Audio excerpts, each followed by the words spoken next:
Por 16 votos favoráveis e 10 contrários, a CCJ, que é a Comissão de Constituição e Justiça do Senado, aprovou o projeto de lei que trata sobre o marco temporal para a demarcação de terras indígenas.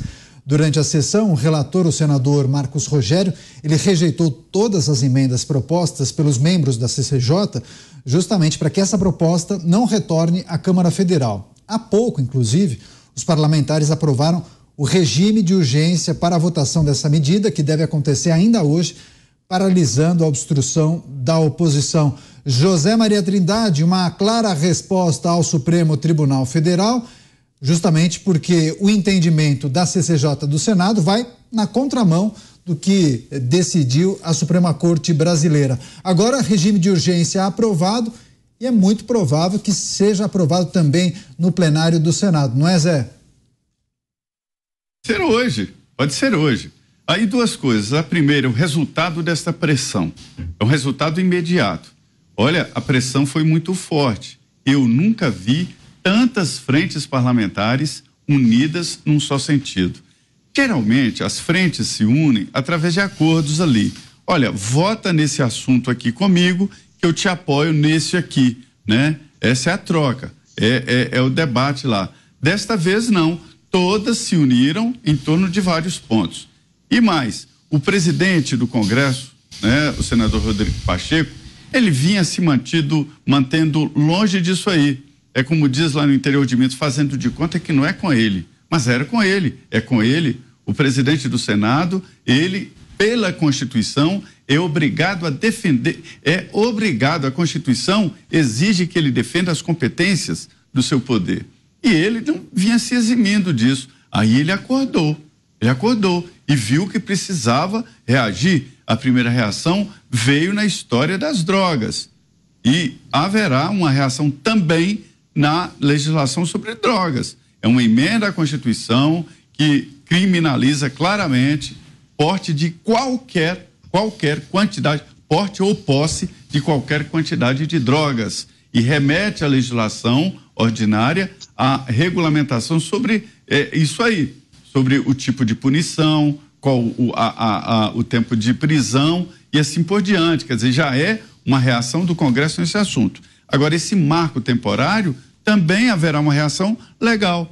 Aí me disse hoje uma deputada, a deputada Alice Portugal, do PCdoB da Bahia, me disse, olha, isso já está concluído, os índios já foram para casa, já fizeram a pressão, o Supremo decidiu e pronto. Não é assim. Na democracia não existe o poder moderador, ou seja, o poder por último, porque é um círculo. Então, o Supremo decidiu sim, que o marco temporário não existe, aquele da Constituição de 88, ou seja, 5 de outubro de 88, não existe. Mas o Congresso, nós estamos numa democracia, pode aprovar e deve aprovar uma emenda à Constituição, modificando a lei que serviu de base para a decisão do Supremo, né? E aí o processo se reinicia e vai chegar no Supremo. Mas aí dizem o pessoal que defende o fim do marco, né? Mas aí será uma emenda à Constituição inconstitucional. Peraí, uma emenda constitucional inconstitucional só em caso previsto na Constituição de direitos individuais, né? São as cláusulas pétreas. E não acho que demarcação de terras indígenas seja exatamente uma cláusula pétrea, né?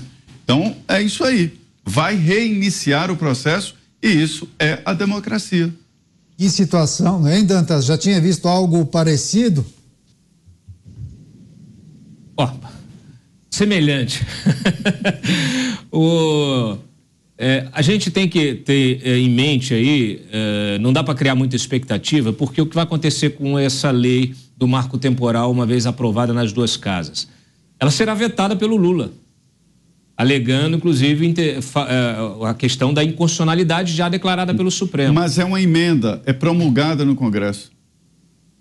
É verdade, essa é uma emenda. Mas sendo PEC não passa por sanção, é promulgada pelo próprio Congresso. É verdade. Eu fui aqui na onda do próprio Randolph, mas ainda assim ela será questionada no Supremo. ela será questionada no Supremo. A inconstitucionalidade da emenda à Constituição. E o próprio líder do governo já anunciou que vai recorrer. Então, assim, dificilmente a gente vai ter a aprovação disso, vamos dizer assim, a oficialização desse marco temporal. O que a gente vai ter é justamente um aprofundamento, dessa crise institucional, porque vai ser aprovada na Câmara e vai ser derrubada depois pelo Supremo de novo.